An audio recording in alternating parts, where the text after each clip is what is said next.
Hi, I'm Joe Nocera, an op-ed columnist with the New York Times, and I'm here with Dan Baum, the author of a new book called Gun Guys, A Road Trip. Dan describes himself as a New Jersey liberal who now lives in Colorado, but he's always had a love of guns. Almost every day, there's a child who comes across a loaded gun and either shoots himself or herself or shoots his or her brother. Terrible. Why isn't that? Why aren't those parents prosecuted? Perhaps they should be. But let me ask you this. You have a child. Would you favor having a course in school for children, what to do if you find a gun? Would you favor that? Yes, but because most liberal parents I know would not favor that. Here's something I would favor even more, though. Okay. Okay? I would favor a cultural shift where it was okay to say to the other parents when your kids are going over there, do you have a loaded gun in the house? That's fine. That's fine. But you probably don't ask them, do you have a backyard swimming pool? Here we go. So, Here we go. Well, if you want to really talk about being safer, I mean, I'm not trying to make an ideological point. I'm talking about being safer. We get there, I think, by being respectful to the people who are the custodians of the guns. You don't get there by making enemies of them. What does being respectful mean? To me, your argument is we're going to treat gun owners differently than we treat any other segment of American society. Because well, maybe we have to, because guns are more dangerous than right, because they're going to shoot us?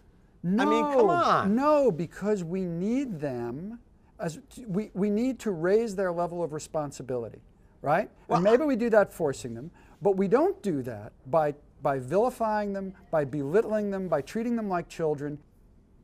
So, Dan, provocatively, a saying that has emerged since Newtown is the only thing that stops a bad guy with a gun is a good guy with a gun. Right. Do you believe that? That's a hard one. Because much as I dislike the NRA, there is a cold logic to that. I mean, it's the reason we have armed guards in airports and supermarket and shopping malls.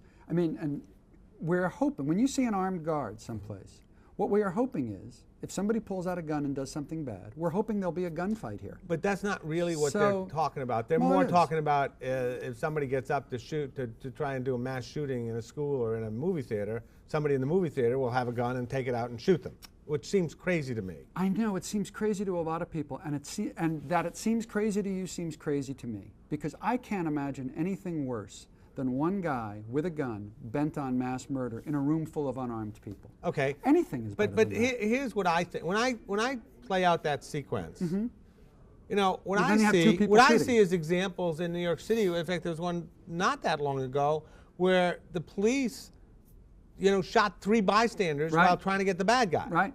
Or, you know, what's the idea that some heroic figure is going to be able to get up and do the right and actually be able to carry guns? Then why do cops carry guns? Well, they disarm the police. Disarm the police. That's an absurd extremist argument. Why? I think somebody who wants to carry a gun should be at least as well trained as the police, should have to requalify every 6 months the way the police do. They should have at least training at least that good. But that will never happen. Folks like you who have this instinctive desire, I think on the part of the New York Times, the editorial page of the New York Times, and you and Gail Collins and all you people who speak with one voice on this, in choir you sing together, I think you are making us less safe, because you are deepening the divide. You have a cultural aversion to guns. You kind of want to stick it to the guns. You want to. I find it astonishing that you say that we're deepening the divide, but the NRA and they are LaPierre are not deepening the divide. A pox on both their houses. Absolutely. The NRA is a hideous organization. Hideous organization. And gun guys should be rejecting it. And every day I get 5 or 10 emails from people who read my book and say, thank God. I can't stand the NRA. I'm a gun guy. I can't stand the NRA. We need to speak with a different voice. But I don't see. All right, you know, here's your job. I'm on it. You got to start. You got to start this. I'm on it.